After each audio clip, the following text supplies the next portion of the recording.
Сәлем баршаңызға, каналыма қош келдіңіздер. Бүгін сіздермен қайнатпалы крем жасаймыз, яғни заварной крем.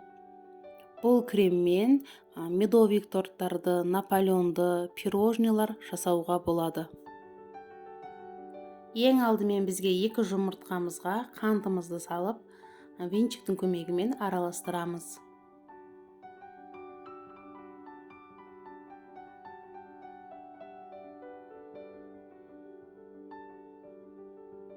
Кукурузный крахмал саламыз.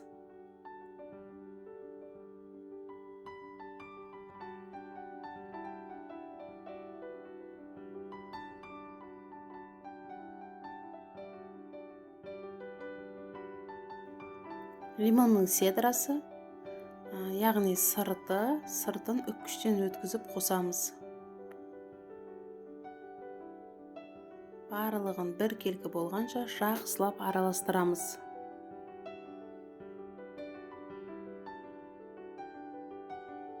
Сүтімізді ысытып аламыз. Қайнауға жақын қалғанда аз-аздан салып, екеуін біріктіретін боламыз. Қазір міне кішкене ғана саламыз. Аз ғана бөлігін. Жұмыртқамыз пісіп кетпеуі керек.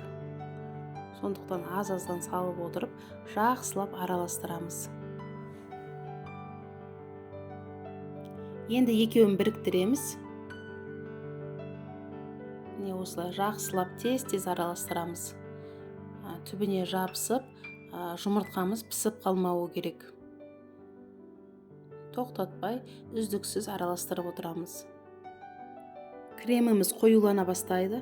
Міне осылай қою болады. Енді осылай үздіксіз араластыра отыра, сары майымызды саламыз. Тағы да жақсылап араластырып, 2-3 минуттай қайнатып аламыз.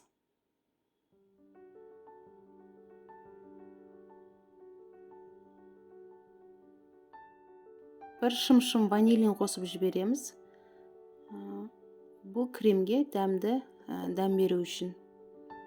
Мінекей креміміз дайын. Бөлек ыдысқа кремді құйып аламыз.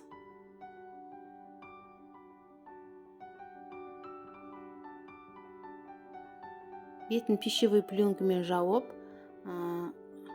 бөлме температурасында бірнеше сағатқа қалдырамыз.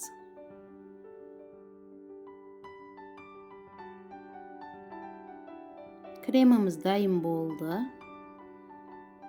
Тұрған сайын тағы да қоюлана түседі. Менде осындай қазір насадка. Кондитерский мешоктың ішіне саламыз.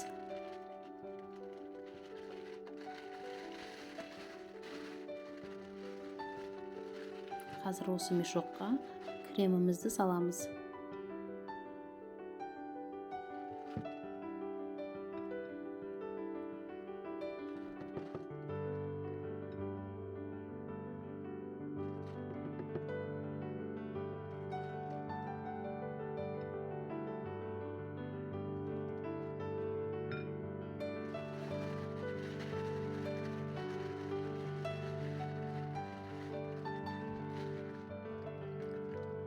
Мешоктың жан-жағына жағылып қалғандарын төмен түсіреміз. Басын қиып алып тастаймыз.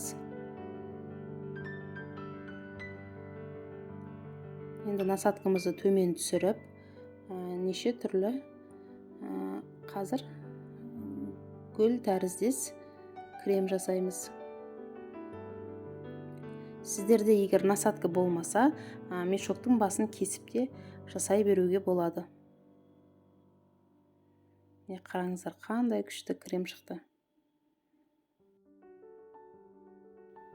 Видеоларым сіздерге ұнап жатса, төменге пікір қалдырып, лайк басып отырыңыздар.